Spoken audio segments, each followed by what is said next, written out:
안녕하세요, 여러분. 오늘 들려드릴 이야기는 1983년 겨울 서울 창신동 골목에서 시작됩니다.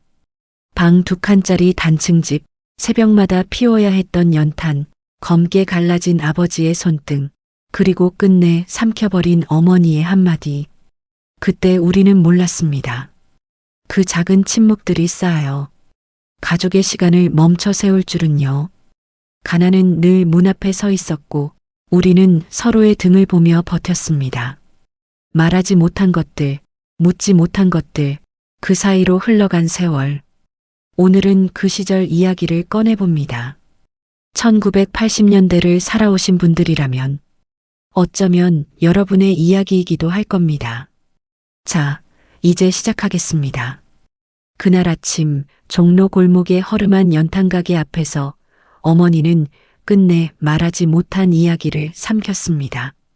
그 한마디가 우리 가족의 시간을 멈춰 세울 줄은 그때 아무도 몰랐지요. 1983년 겨울이 막 시작될 무렵이었습니다.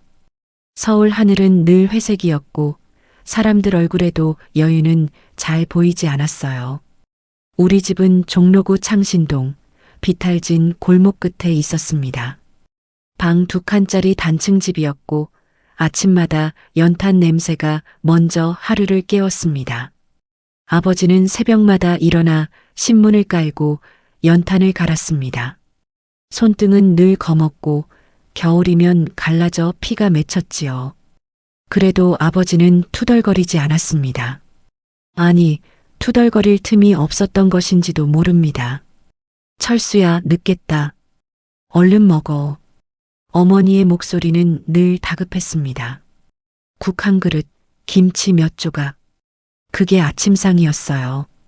저는 그때 고등학교 2학년이었고 여동생 영희는 중학교에 막 들어갔습니다. 교복은 늘 다려져 있었지만 마음까지 정돈된 적은 별로 없었지요. 아버지는 청계천 공구상가에서 일했습니다. 기술 하나로 먹고 사는 분이었어요. 선반 앞에 서면 말수가 줄었고 집에 오면 더 줄었습니다. 대신 술잔이 늘었지요. 소주 한 병을 반쯤 비운 채 아버지는 텔레비전에서 흘러나오는 뉴스만 바라봤습니다. 요즘 세상 참 빠르다. 그 말이 아버지의 하루 정리였습니다. 어머니는 봉제 공장에서 일했습니다. 미싱 소리가 귀에 박혀서인지 집에서도 손이 가만히 있질 않았어요. 단추를 달고 찢어진 교복을 꿰매고 양말을 기워 신게 했습니다. 어머니는 늘 말했습니다. 지금 고생해도 너희는 다르게 살아야 한다. 그 말은 다짐 같기도 하고 부탁 같기도 했습니다. 그해 겨울 집안 분위기가 조금씩 바뀌기 시작했습니다. 아버지가 일을 마치고 돌아오는 시간이 들쭉날쭉해졌어요. 술 냄새도 더 잦아졌고요. 어느 날은 새벽이 다 돼서야 문이 열렸습니다. 아버지, 어디 다녀오셨어요? 제가 조심스럽게 묻자 아버지는 신발도 제대로 벗지 않은 채 말했습니다. 애가 쓸데없는 걸 묻는다. 그날 이후로 저는 묻지 않게 되었습니다. 묻지 않는 게 이 집에서 살아가는 법 같았거든요. 며칠 뒤 어머니가 연탄가게 앞에서 주인 아주머니와 한참을 이야기하고 있었습니다. 저는 책가방을 메고 서 있다가 어머니의 얼굴을 봤어요. 눈이 조금 붉어져 있었습니다. 어머니, 무슨 일이에요? 어머니는 잠시 망설이다가 말했습니다. 아니야. 연탄값이 또 올랐대. 그 말은 사실이었지만 전부는 아니었습니다. 그때는 몰랐습니다. 어머니가 삼킨 말이 무엇이었는지. 그해 봄 아버지가 갑자기 집에 며칠을 계셨습니다. 공구상가에서 일이 없다고 했어요. 저는 학교에 갔다 와서 아버지가 방에 누워있는 모습을 처음 봤습니다. 낮인데도 커튼이 쳐져 있었어요. 아버지, 괜찮으세요? 나가. 짧은 말이었습니다. 저는 더 묻지 않았습니다. 영희는 그때부터 눈치를 보기 시작했습니다. 중학생이 되더니 말수가 줄었고 방에서 혼자 라디오를 들었습니다. 밤마다 흘러나오는 가요를 들으며 영희는 작은 목소리로 따라 불렀지요. 그 노래들이 위로였을까요? 어느 날 학교에서 돌아오니 집안에 낯선 기운이 감돌았습니다. 어머니가 밥상을 차려놓고도 숟가락을 들지 않았어요. 아버지는 고개를 숙인 채 앉아 있었고요. 철수야, 앉아. 어머니의 목소리는 떨렸습니다. 저는 그때 알았습니다. 이건 평범한 저녁이 아니라는 걸요. 아버지가 공장을 그만두게 됐어. 말은 간단했지만 그 안에 담긴 무게는 컸습니다. 아버지는 아무 말도 하지 않았습니다. 숟가락을 잡은 손이 미세하게 떨리고 있었어요. 당분간은 내가 좀 더 일해야 할 것 같아. 어머니는 그렇게 말했지만 그 말이 얼마나 버거운지 우리는 모두 알고 있었습니다. 그날 밤 저는 잠을 이루지 못했습니다. 연탄불 소리가 유난히 크게 들렸고 벽 너머에서 어머니의 훌쩍이는 소리가 희미하게 들려왔어요. 아버지는 아무 소리도 내지 않았습니다. 그 침묵이 더 무서웠지요. 그로부터 몇 주가 흘렀습니다.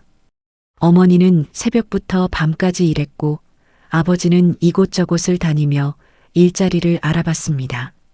집안은 조용했고 말은 더 줄었습니다. 그러던 어느 날 아버지가 저를 불렀습니다. 철수야.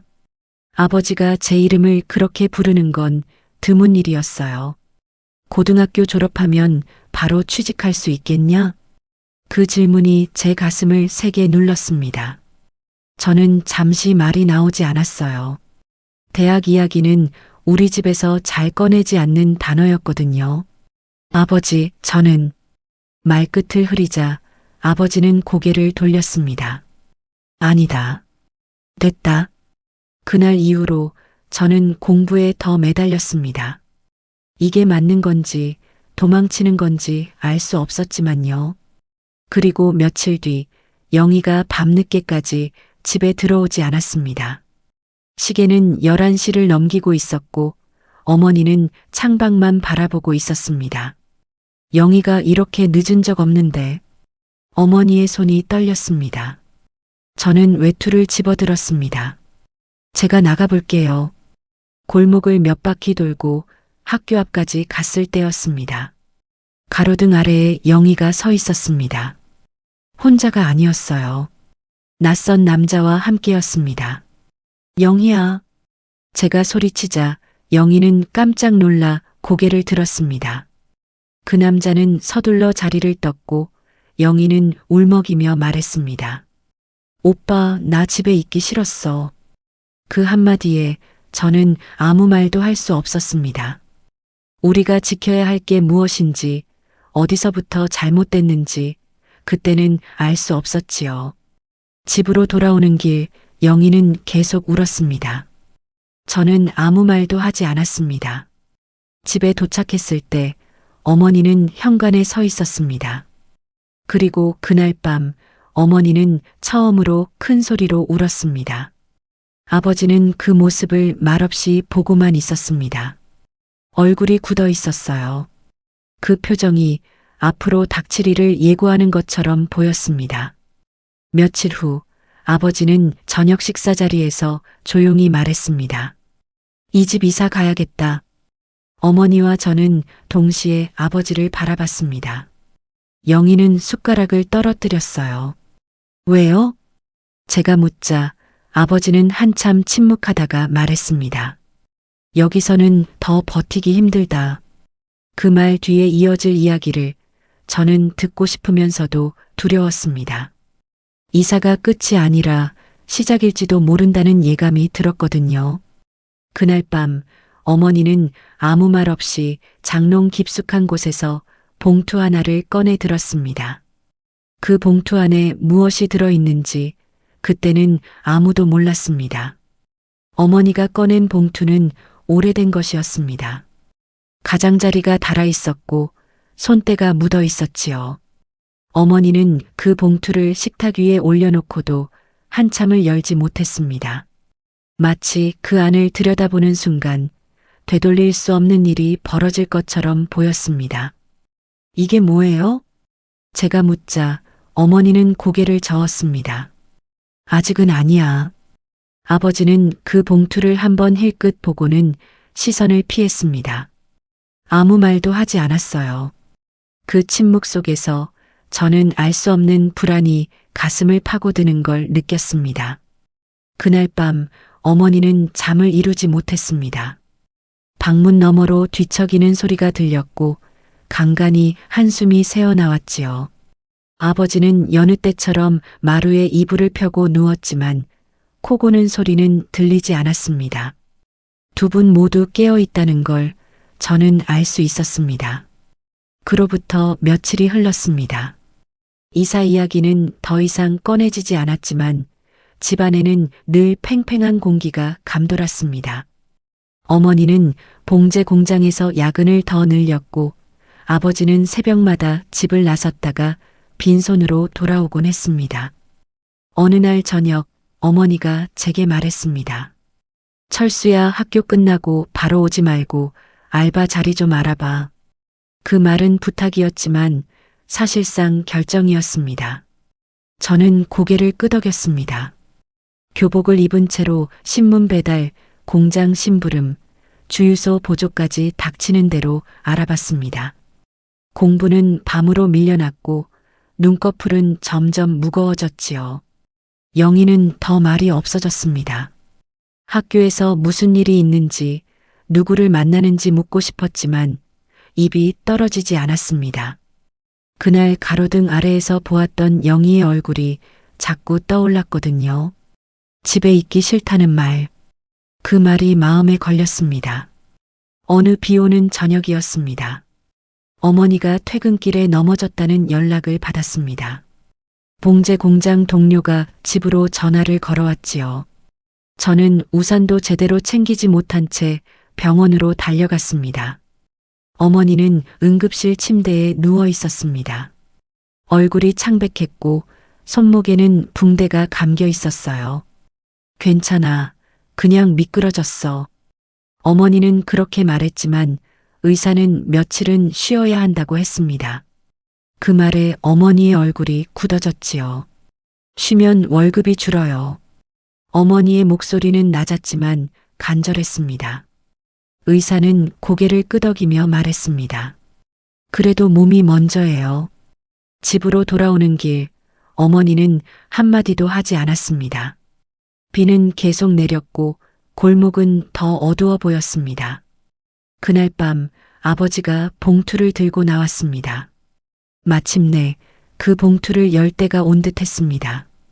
이거 어머니한테서 온 거다. 아버지는 봉투 안에서 편지와 함께 작은 통장을 꺼냈습니다. 오래된 우체국 통장이었어요. 내가 서울 올라오기 전에 어머니가 만들어주신 거다. 힘들 때 쓰라고. 어머니는 그 통장을 바라보다가 고개를 숙였습니다. 그동안 왜 말 안 했어요? 쓸 때가 아니라고 생각했다. 아버지는 담담하게 말했지만 그 눈빛에는 흔들림이 있었습니다. 근데 지금은 쓰지 않으면 안 될 것 같다. 통장에는 생각보다 많은 돈이 들어있지 않았습니다. 그래도 당장 몇 달은 버틸 수 있을 정도였지요. 그 돈이 희망인지 마지막 줄인지 저는 알 수 없었습니다. 며칠 뒤 이사 날짜가 정해졌습니다. 동대문 쪽 더 작은 집이었어요. 방 한 칸에 부엌이 딸린 집. 화장실은 밖에 있었고 겨울이면 더 추울 거라는 말이 따라붙었습니다. 짐을 싸는 동안 집안은 어수선했습니다. 오래된 물건들이 하나둘 박스에 들어갔고 버린 것과 가져갈 것을 나누는 일은 생각보다 힘들었습니다. 이건 가져가자. 어머니가 낡은 사진첩을 품에 안았습니다. 가족 사진 몇 장뿐이었지만 어머니에게는 소중한 것이었지요. 이사 당일 영희는 학교에 가지 않았습니다. 교복 대신 평소 잘 입지 않던 옷을 입고 말없이 짐을 나르기만 했어요. 아버지는 마지막으로 집을 한 바퀴 둘러봤습니다. 벽에 남은 못자국, 창가에 걸린 커튼 자국. 그 모든 것이 지난 세월을 말해주고 있었습니다. 새 집에 도착했을 때 이미 해가 기울고 있었습니다. 방은 작았고 창문으로 들어오는 바람이 차가웠습니다. 그래도 우리는 말없이 짐을 풀었습니다. 그날은 모두 지쳐 있었거든요. 밤이 되자 영희가 갑자기 말했습니다. 나 여기 학교 말고 다른 데로 가면 안 돼? 그 말에 방 안 공기가 얼어붙었습니다. 왜 갑자기 그런 소리를 해? 아버지가 낮게 말했지만 영희는 고개를 들었습니다. 여기서 숨이 막혀. 그 말에 어머니의 눈이 흔들렸습니다. 저는 영희를 바라봤습니다.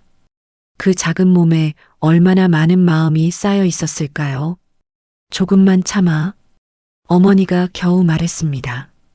지금은 다 같이 버텨야 해. 영희는 더 말하지 않았습니다. 하지만 그 눈빛은 이미 멀리 가 있었습니다. 그날 밤 저는 잠에서 깼습니다. 새벽 공기가 차가웠어요. 문득 밖에서 인기척이 들렸습니다. 현관 쪽이었습니다. 저는 조심스럽게 일어나 문을 열어봤습니다. 영희의 신발이 없었습니다. 심장이 쿵 내려앉았습니다. 그 순간 문 밖에서 들려온 낯선 목소리, 그리고 계단을 내려가는 발소리. 저는 급히 밖으로 뛰쳐나갔습니다. 어둠 속에서 누군가 영희의 이름을 불렀습니다. 그 목소리가 어딘가 익숙하게 느껴졌습니다. 그 목소리를 듣는 순간 제 발이 그대로 굳어버렸습니다. 밤 공기 속에서 낮게 울리는 그 부름은 분명 처음 듣는 소리가 아니었거든요. 골목 아래 가로등 불빛이 흔들리고 있었고 계단 아래에서 그림자 둘이 겹쳐 보였습니다. 영희야. 제가 소리쳤습니다. 목이 갈라지는 소리였어요. 그림자가 멈췄습니다. 잠시 후 영희가 천천히 고개를 돌렸습니다. 얼굴은 창백했고 눈은 퉁퉁 부어 있었어요. 그 옆에 서 있던 남자는 20살을 갓 넘긴 것처럼 보였습니다. 낡은 점퍼에 손에는 담배가 들려 있었지요. 오빠. 영희의 목소리는 거의 들리지 않았습니다. 이 시간에 어딜 가? 제가 한 걸음 다가서자 그 남자가 앞을 막아섰습니다. 형, 얘랑 할 얘기 있어서요. 그 말투가 거슬렸습니다. 너무 당당했고 너무 익숙한 것처럼 들렸어요. 저는 이를 악물었습니다. 이 애는 아직 학생이야. 집으로 들어가. 영희는 제 말에 고개를 저었습니다. 나 그냥 잠깐 나가 있는 거야. 그 잠깐이 얼마나 무서운 말인지 그때는 영희도 몰랐을 겁니다. 비켜요. 제가 남자의 어깨를 밀자 그는 짜증 섞인 표정을 지었습니다. 형도 참 집이 이 모양이니까 애가 숨막히지. 그 말이 제 가슴을 세게 쳤습니다. 저는 순간 아무 말도 할 수 없었습니다. 틀린 말이 아니라는 생각이 스쳤기 때문입니다. 영희야, 들어가자. 제 목소리는 낮았지만 떨리고 있었습니다. 영희는 잠시 망설이다가 천천히 고개를 끄덕였습니다. 남자는 혀를 차며 뒤돌아섰습니다. 또 연락할게. 그 한마디가 공중에 남았습니다. 영희의 어깨가 작게 움찔했어요. 집으로 돌아오는 계단은 유난히 길었습니다. 우리는 한마디도 하지 않았습니다. 문을 열고 들어가자 어머니가 마루에 앉아 있었습니다. 불도 켜지 않은 채로요. 어디 갔었어? 어머니의 목소리는 낮았지만 그 안에 담긴 떨림을 저는 느낄 수 있었습니다. 영희는 고개를 숙였습니다. 미안해요. 그 말에 어머니는 한동안 아무 말도 하지 않았습니다. 그러다 천천히 일어나 영희를 끌어안았습니다. 어머니의 어깨가 들썩였어요. 이 집이 너를 이렇게 만들었구나. 그 말은 영희에게 한 말이었을까요? 아니면 스스로에게 한 말이었을까요? 아버지는 그날 밤 처음으로 술을 마시지 않았습니다. 대신 마루에 앉아 담배만 피웠습니다. 연기가 천천히 방 안을 채웠고 아무도 창문을 열지 않았습니다. 다음 날 아침 아버지는 저를 불렀습니다. 철수야, 학교 끝나고 바로 오지 말고 나랑 잠깐 가자. 어디로 가는지 묻지 않았습니다. 묻지 않는 게 요즘 우리 집의 규칙이었으니까요. 그날 오후 아버지와 저는 청계천 근처 작은 공장을 찾았습니다. 예전에 아버지가 일하던 곳과 비슷한 규모였어요. 기계 소리가 귀를 때렸고 기름 냄새가 진동했습니다. 사람 하나 더 필요하대. 아버지는 그렇게 말했습니다. 제 손을 힐끗 보더니 덧붙였어요. 야간이야. 그 말의 뜻을 저는 잘 알고 있었습니다. 공부와 일을 함께 하라는 말이었지요. 아니면 공부를 미루라는 뜻일지도 몰랐고요. 할 수 있어. 제가 먼저 말했습니다. 아버지는 고개를 끄덕였습니다. 그 표정에는 미안함과 안도감이 섞여 있었습니다. 그날 이후로 제 하루는 더 길어졌습니다. 학교, 알바, 공장. 집에 돌아오면 모두 잠들어 있었고 저는 조용히 밥을 먹고 잠들었습니다. 꿈을 꿀 틈도 없었어요. 영희는 조금 달라졌습니다. 더 말이 없어졌고 집에 있으면 방문을 닫아 걸었습니다. 가끔 전화벨이 울리면 영희는 급히 밖으로 나가받았습니다. 어머니는 그 모습을 보고도 아무 말하지 않았습니다.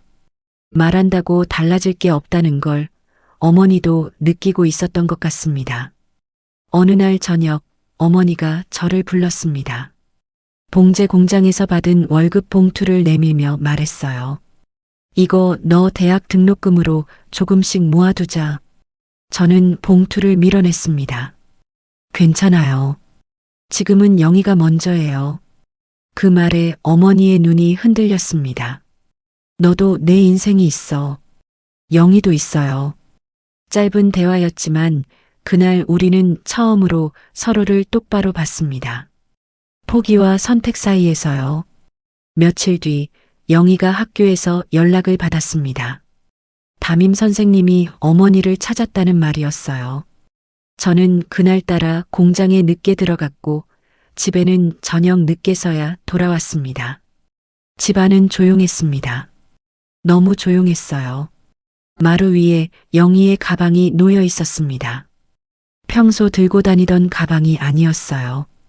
그날 밤에 나갈 때 매던 가방이었습니다. 어머니는 방 안에서 나오지 않았고 아버지는 현관 앞에 앉아 있었습니다. 얼굴이 하얗게 질려 있었어요. 아버지, 영희는요? 아버지는 고개를 들지 않은 채 말했습니다. 학교에서 자퇴 얘기가 나왔단다. 그 말이 끝나기도 전에 전화벨이 울렸습니다. 모두가 그 소리에 얼어붙었습니다. 아버지가 천천히 전화를 받았습니다. 수화기 너머에서 들려오는 목소리. 그 목소리를 듣는 순간 아버지의 손이 떨리기 시작했습니다. 네, 알겠습니다. 전화를 끄는 아버지가 우리를 바라봤습니다. 그 눈빛이 너무 낯설어서 저는 숨을 제대로 쉴 수가 없었습니다. 영희가 집에 안 돌아온다더라. 그 말이 방 안에 떨어지듯 울렸습니다. 그날 밤 우리 가족은 같은 공간에 있었지만 각자 다른 절벽 앞에 서 있었습니다. 그리고 저는 알았습니다. 이 선택들이 다시는 되돌릴 수 없는 시간이 될지도 모른다는 것을요. 그날 밤 집안의 공기는 눅눅하게 가라앉아 있었습니다. 누가 먼저 말을 꺼내야 할지 몰라서 우리는 숨소리만 서로에게 건네고 있었지요. 어머니는 방 안에서 나오지 않았고 아버지는 현관 앞에 앉아 담배만 태웠습니다. 담배 끝이 붉어졌다 꺼지기를 반복했습니다. 어디로 갔대요? 제가 묻자 아버지는 고개를 저었습니다. 모른대. 학교에서도 친구 집에서도. 그 말이 끝나자 어머니의 흐느낌이 방문 너머로 새어나왔습니다. 그 소리는 조용했지만 귀에 박혔어요. 저는 문 앞에 서서 한참을 망설이다가 결국 아무 말도 하지 못했습니다. 괜히 문을 열었다가 더 무너질 것 같았거든요. 그로부터 이틀이 지났습니다. 영희는 돌아오지 않았습니다. 학교에서는 무단결석 처리가 된다고 했고 담임 선생님은 어머니에게 계속 전화를 했습니다. 어머니는 전화벨이 울릴 때마다 몸을 움츠렸습니다. 영희가 잠깐 바람 쐬러 간 걸 거예요. 어머니는 그렇게 말했지만 그 말은 우리 모두를 위한 위로였습니다. 아버지는 새벽마다 나갔습니다. 영희가 자주 가던 골목, 학교 근처, 가로등 아래. 아버지는 말없이 걸었습니다. 저는 공장 일을 마치고 돌아오는 길에 혼자서도 영희를 찾아다녔습니다. 이름을 불러보기도 했지만 제 목소리는 밤 공기 속으로 흩어졌습니다. 사흘째 되던 날 어머니가 마침내 봉투를 다시 꺼냈습니다. 그 봉투는 이제 더 이상 숨길 수 없는 것이 된 듯 했습니다. 이 안에 주소가 하나 있어. 어머니는 떨리는 손으로 편지를 꺼냈습니다. 오래된 글씨였고 몇 줄 되지 않았습니다. 내 아버지 사촌이야. 예전에 일이 있어서 멀어졌는데. 어머니는 말을 잇지 못했습니다. 아버지는 그 주소를 바라보다가 고개를 끄덕였습니다. 거기로 가보자. 그날 오후 우리는 버스를 2번 갈아타고 낯선 동네에 도착했습니다. 오래된 주택들이 빽빽하게 들어선 곳이었고 골목은 좁았습니다. 문 앞에 서서 벨을 누르는 동안 제 심장은 너무 크게 뛰었습니다. 문이 열렸을 때 중년의 여자가 우리를 바라봤습니다. 어머니와 비슷한 또래였어요. 혹시 영희라는 아이 보셨나요? 아버지가 묻자 여자는 잠시 망설이다가 말했습니다. 어젯밤에 잠깐 왔다 갔어요. 그 말에 어머니의 다리가 풀렸습니다. 저는 얼른 어머니를 붙잡았습니다. 어디로 갔대요? 자기 친구 집이라던데 오래 있을 얼굴은 아니었어요. 그 말은 희망 같기도 하고 더 깊은 불안 같기도 했습니다. 집으로 돌아오는 길, 어머니는 창밖만 바라봤습니다. 버스 창에 비친 얼굴이 너무 늙어 보였어요. 그 사이 저는 마음속으로 수없이 되뇌었습니다. 우리가 뭘 잘못했는지, 어디서부터 어긋났는지. 그날 밤 집 전화가 울렸습니다. 모두가 동시에 그쪽을 바라봤습니다. 어머니가 전화를 받았습니다. 여보세요.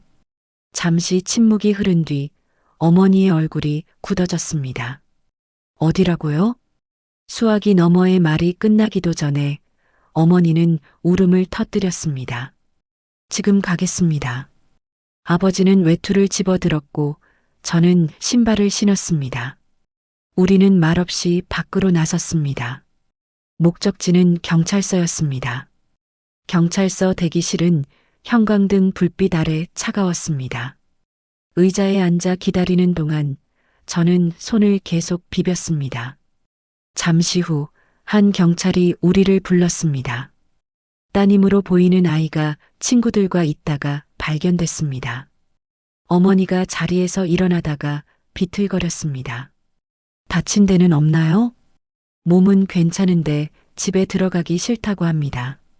그 말에 아버지는 고개를 숙였습니다. 아무 말도 하지 않았습니다.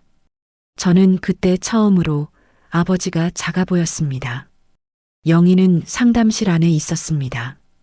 의자에 앉아 바닥만 보고 있었어요. 머리는 흐트러져 있었고 눈은 퉁퉁 부어 있었습니다. 영희야. 어머니가 부르자 영희는 고개를 들지 않았습니다. 집에 가자. 아버지가 말했지만 영희는 고개를 저었습니다. 나 집에 가면 또 숨 막혀. 그 말에 방 안의 공기가 멎었습니다. 어머니는 무릎을 꿇듯 앉아 영희의 손을 잡았습니다. 엄마가 미안해. 그 말이 얼마나 무거운지 저는 알고 있었습니다. 영희는 아무 말도 하지 않았습니다. 다만 손을 빼지 않았을 뿐입니다. 집으로 돌아왔을 때 이미 새벽이었습니다. 모두 지쳐 있었고 말은 필요 없었습니다. 영희는 방 안으로 들어가 문을 닫았습니다. 어머니는 그 문 앞에 한참을 서 있다가 천천히 돌아섰습니다. 며칠이 지나 학교에서 결정이 내려졌습니다. 자퇴는 보류 대신 상담과 보호 관찰 조건부였습니다. 영희는 학교에 다시 나가게 되었지만 예전과는 달랐습니다. 아침마다 신발을 신는 손이 느렸고 문을 나서기 전에는 꼭 뒤를 돌아봤습니다. 어느 날 저녁 아버지가 저를 불렀습니다. 철수야, 공장 말고 다른 일 알아볼 생각이다. 그 말은 갑작스러웠지만 결심처럼 들렸습니다. 힘들어도 이 집이 조금은 달라져야 할 것 같아. 저는 고개를 끄덕였습니다. 그 변화가 무엇인지 어디로 향할지 알 수 없었지만요. 그날 밤 영희가 제 방 문을 두드렸습니다. 아주 조심스럽게요. 오빠. 제가 문을 열자 영희는 작은 종이 하나를 내밀었습니다. 이거 나한테 연락하던 사람이야. 종이에는 이름과 전화번호가 적혀 있었습니다. 제가 알던 그 남자의 것이었습니다. 나 다시는 안 볼게. 영희의 눈이 흔들렸습니다. 저는 그 종이를 접어 주머니에 넣었습니다. 같이 해보자. 그 말밖에는 할 수 없었습니다. 그런데 그때 거실에서 전화벨이 울렸습니다. 이 시간에 울릴 리 없는 전화였습니다. 우리는 동시에 그쪽을 바라봤습니다. 어머니가 전화를 받았고 잠시 후 얼굴이 하얗게 질렸습니다. 네, 지금이요? 어머니의 목소리가 떨렸습니다. 전화를 끊고 나서 우리를 바라봤습니다. 아버지 공장 사고가 났대. 그 말이 떨어지는 순간 집안의 시간이 다시 멈췄습니다. 우리가 조금씩 붙잡고 있던 희망이 또 다른 시험대 위에 올라선 것 같았습니다. 병원 복도는 새벽 냄새가 났습니다. 소독약과 찬 공기가 뒤섞여 있었고 형광등 불빛은 사람 얼굴을 더 창백하게 만들었지요. 우리는 접수대 앞에 나란히 서 있었지만 누구도 서로를 보지 못했습니다. 수술은 아니고요. 의사가 말했습니다. 기계에 손이 끼어서 뼈에 금은 같습니다. 당분간 일은 어렵겠습니다. 그 말에 어머니는 의자에 주저앉았습니다. 아버지는 고개를 끄덕였지만 눈빛은 텅 비어 있었습니다. 일할 수 없다는 말이 이 집에서는 곧 생계가 멈춘다는 뜻이었으니까요. 병실에서 본 아버지의 손은 붕대에 감겨 있었습니다. 늘 기름때가 묻어 있던 손이 하얗게 덮여 있는 모습이 낯설었습니다. 괜찮아. 아버지는 그렇게 말했지만 그 말은 저를 위한 것이었습니다. 집으로 돌아온 날부터 집안의 시간은 다시 느려졌습니다. 아버지는 집에 있었고 그게 오히려 어색했습니다. 라디오 소리가 더 크게 들렸고 밥상 위의 침묵도 길어졌습니다. 당분간은 내가 더 힘들어야겠다. 어머니가 저를 보며 말했습니다. 미안하다는 말은 하지 않았습니다. 그 말을 하면 모두가 무너질 것 같았으니까요. 저는 공장 야간을 늘렸고 낮에는 막노동도 나갔습니다. 몸은 버틸 수 있었지만 마음은 점점 무뎌졌습니다. 그렇게 하지 않으면 생각이 너무 많아졌거든요. 영희는 집안일을 도왔습니다. 말은 여전히 적었지만 표정은 조금씩 달라졌습니다. 아침에 밥을 하고 어머니와 함께 시장에 다녔습니다. 학교를 마치고 바로 집으로 돌아왔고 가끔 제 도시락을 싸주기도 했습니다. 오빠, 이거. 도시락을 건네주던 날 영희가 말했습니다. 나 미술부 들어갔어. 그 말은 조심스러웠지만 그 안에 작은 빛이 있었습니다. 잘했어. 저는 웃어 보였습니다. 정말 오랜만에 웃는 것 같았어요. 아버지는 손이 나아질 때까지 집에 있었습니다. 그 시간 동안 아버지는 처음으로 집에 대해 말하기 시작했습니다. 젊을 때 공장에 들어간 이야기, 그만두고 싶었지만 그럴 수 없었던 이유, 그리고 우리가 태어났던 날의 기억까지. 너희 때문에 버틴 거야. 그 말은 자랑처럼 들리지 않았습니다. 그냥 사실이었지요. 어느 날 저녁 아버지가 제게 물었습니다. 철수야, 너 대학은 아직도 생각 있냐? 저는 잠시 망설이다가 말했습니다. 나중에요. 지금은 괜찮아요. 아버지는 고개를 끄덕였지만 그 눈빛에 아쉬움이 남아 있었습니다. 며칠 뒤 집에 편지 하나가 도착했습니다. 아버지 공장에서 보낸 것이었습니다. 산재 처리와 보상금에 대한 내용이 적혀 있었어요. 금액은 크지 않았지만 숨을 조금 돌릴 수는 있었습니다. 어머니는 그 편지를 접으며 말했습니다. 이 돈으로 아버지 쉬게 하자. 아버지는 처음엔 반대했지만 결국 아무 말도 하지 않았습니다. 그해 겨울, 서울은 유난히 추웠습니다. 연탄값이 올랐고 밤마다 연탄 아궁이를 확인해야 했습니다. 그래도 그 겨울은 이상하게도 예전보다 덜 추웠습니다. 집안에 사람이 있었고 서로의 온기를 느낄 수 있었으니까요. 영희는 미술부에서 상을 하나 받았습니다. 작은 상장이었지만 어머니는 그걸 벽에 붙였습니다. 이 집에 처음 걸린 상장이네. 어머니는 웃으면서 말했습니다. 그 웃음이 어색하지 않았습니다. 봄이 왔을 때 아버지는 새로운 일을 구했습니다. 예전처럼 위험한 기계가 있는 곳이 아니라 경비일이었습니다. 월급은 적었지만 밤에 집으로 돌아올 수 있었습니다. 집에 오는 게 이렇게 좋은 줄 몰랐다. 아버지가 말했을 때 저는 그 말이 오래 남았습니다. 시간은 그렇게 흘렀습니다. 우리는 여전히 가난했고 여전히 완벽하지 않았습니다. 하지만 예전처럼 서로를 다치게 하지는 않았습니다. 그리고 어느 여름밤 영희가 조심스럽게 말했습니다. 오빠, 나 미대 가고 싶어. 그 말에 저는 잠시 하늘을 올려다봤습니다. 달이 밝았습니다. 가야지. 그 말은 쉽게 나왔지만 그 안에는 수많은 계산과 각오가 담겨 있었습니다. 영희는 울었습니다. 조용히 고개를 숙인 채로요. 저는 아무 말도 하지 않고 그 옆에 앉아 있었습니다. 그게 우리 가족이 서로를 위로하는 방식이었습니다. 그날 밤 저는 처음으로 생각했습니다. 언젠가 나도 다시 내 꿈을 꺼내볼 수 있을지 모른다고요. 그해 가을 나는 새벽 공기를 맞으며 공장으로 가는 대신 시험장으로 향했다. 검정고시 원서였다. 아무에게도 말하지 않았지만 주머니 속에서 종이가 자꾸만 만져졌다. 그 종이는 무거웠다.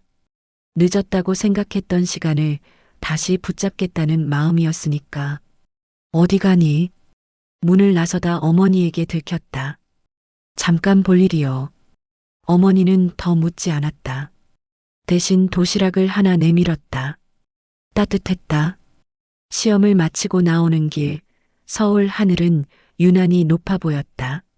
합격 여부보다도 내가 아직 앞으로 나아갈 수 있다는 사실이 더 크게 느껴졌다. 겨울이 오기 전 영희는 미대 입시 준비를 시작했다. 화실 등록비를 마련하기 위해 어머니는 야간 일을 하나 더 맡았고 나는 주말 공사판을 나갔다. 아무도 불평하지 않았다. 그게 우리 가족의 합의였다. 아버지는 경비복을 입고 집을 나섰다. 새 옷은 아니었지만 단정했다. 거울 앞에서 옷매무새를 다듬는 아버지의 뒷모습을 보며 나는 처음으로 아버지가 늙어가고 있다는 걸 실감했다. 다녀오겠습니다. 그 말이 예전보다 또렷했다. 1989년 겨울, 영희는 첫 실기 시험을 치렀다. 손이 떨린다고 했다.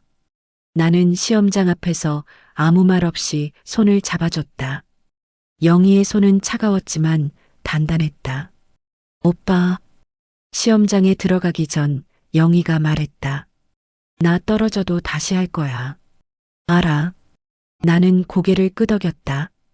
결과가 나올 때까지 집은 조용했다.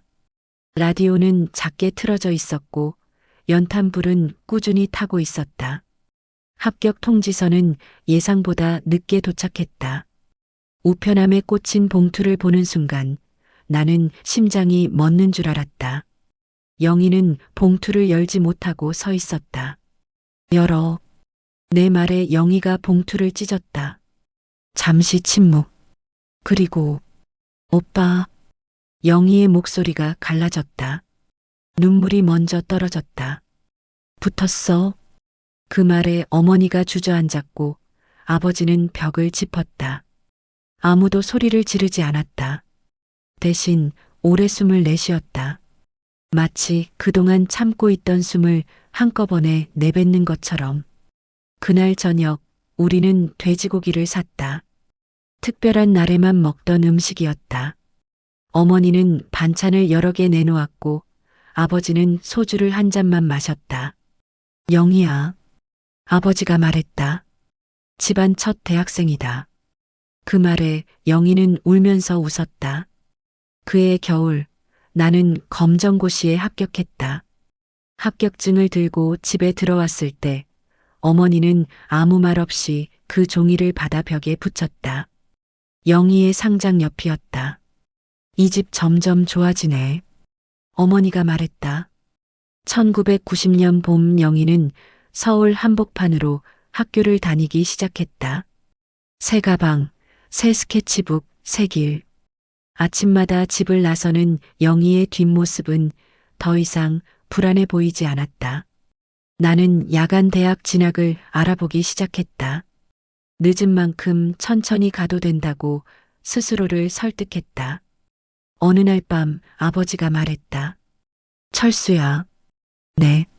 고맙다. 그 말은 짧았지만 평생 들을 말 같았다.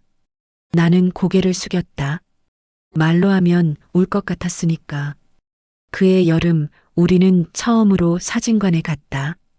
흑백 가족 사진이었다. 어색하게 웃고 조금 굳은 표정이었지만 사진 속 우리는 같은 방향을 보고 있었다.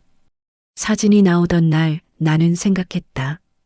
행복이란 크게 웃는 순간이 아니라 서로 등을 돌리지 않고 버티는 시간일지도 모른다고. 그리고 지금 나는 그 사진을 꺼내보며 이 이야기를 쓰고 있다. 1980년대 서울, 가난했고 서툴렀지만 우리는 끝내 서로를 놓지 않았다. 사람은 모두 완벽하지 않은 선택을 하며 살아갑니다. 그때는 최선이라고 믿었지만 시간이 지나서야 아쉬움으로 남는 순간도 많지요. 그래도 한 가지는 분명합니다. 서로를 놓지 않으려고 했던 마음, 끝내 등을 돌리지 않았던 시간은 결코 헛되지 않았다는 것. 지금 돌아보면 우리 가족을 살게 한 건 큰 돈도 대단한 계획도 아니었습니다. 같은 방향을 보며 하루를 버텨내던 그 마음이었지요. 혹시 오늘 이 이야기가 여러분의 지난 시간을 조용히 떠올리게 했다면 그걸로 충분합니다. 사람 사는 이야기는 한편으로 끝나지 않습니다. 다음 사연도 준비되는 대로 차분히 들려드리겠습니다. 오늘도 끝까지 함께 해주셔서 고맙습니다. 모두 건강하세요.